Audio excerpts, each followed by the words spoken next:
Good day mga boss, no? So ngayon ay meron akong gagawin na power supply para sa ating YS-AS21. So yung supply nga gagamitin ko mga boss is linear. So ito yung siya.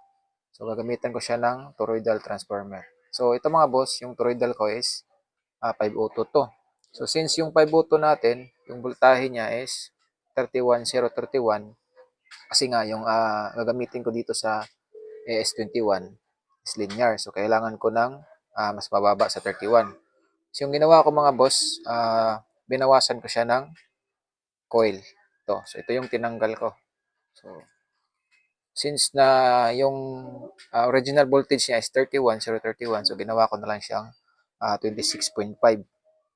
Yan. So, bali, center tap pa rin siya mga boss, pero yung gagawin natin na configuration sa ating setup na power supply is full wave tayo.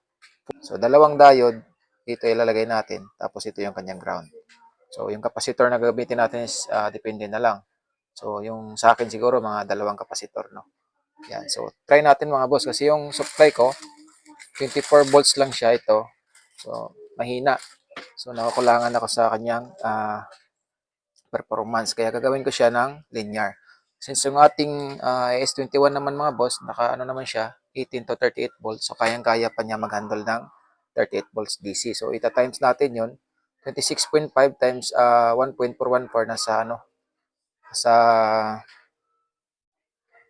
so 26.5 mga boss. So, ta-times na natin siya sa pi, no? Sa 26, try natin. 26.5 times 1.414. So, yung makakuha natin na DC mga boss, expected is 37 volts. Yan. So, pasok pa sa ating 38 volts. Yan. So, yun yung gagawin natin na setup. No? So, yung 5 auto ko mga boss, yung transformer na 5 auto, ito po siya. So, tinanggal ko na yung 14014. So, ito po yung kanyang magnet wire. So, yung magnet wire ng mga boss is fake po to. Naka-aluminum lang siya. Pero, magagamit pa rin naman natin kahit na aluminum yung ganito. No? So, sa gustong sumubok mga boss, so panoorin nyo lang yung susunod ko na video at ipakita ko sa inyo yung pag-convert natin sa ating 5 auto transformer into lower voltage kasi yung voltage nito is 31. So ngayon, 26 na lang. So try natin.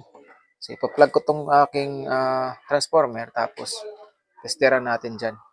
So ipa-plug ko lang to. Yan. So yan yung kanyang voltahe mga boss, no. Ano pa rin to? 26.6. Then yung isa naman 26 din to.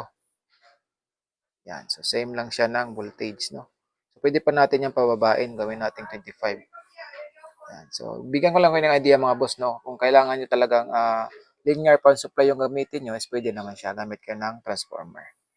Yan. So 26 volts, 26.6 sa kabila, 26.6 din. Yan. So, ito yung magiging ground natin tapos full wave yung gagamitin natin na configuration.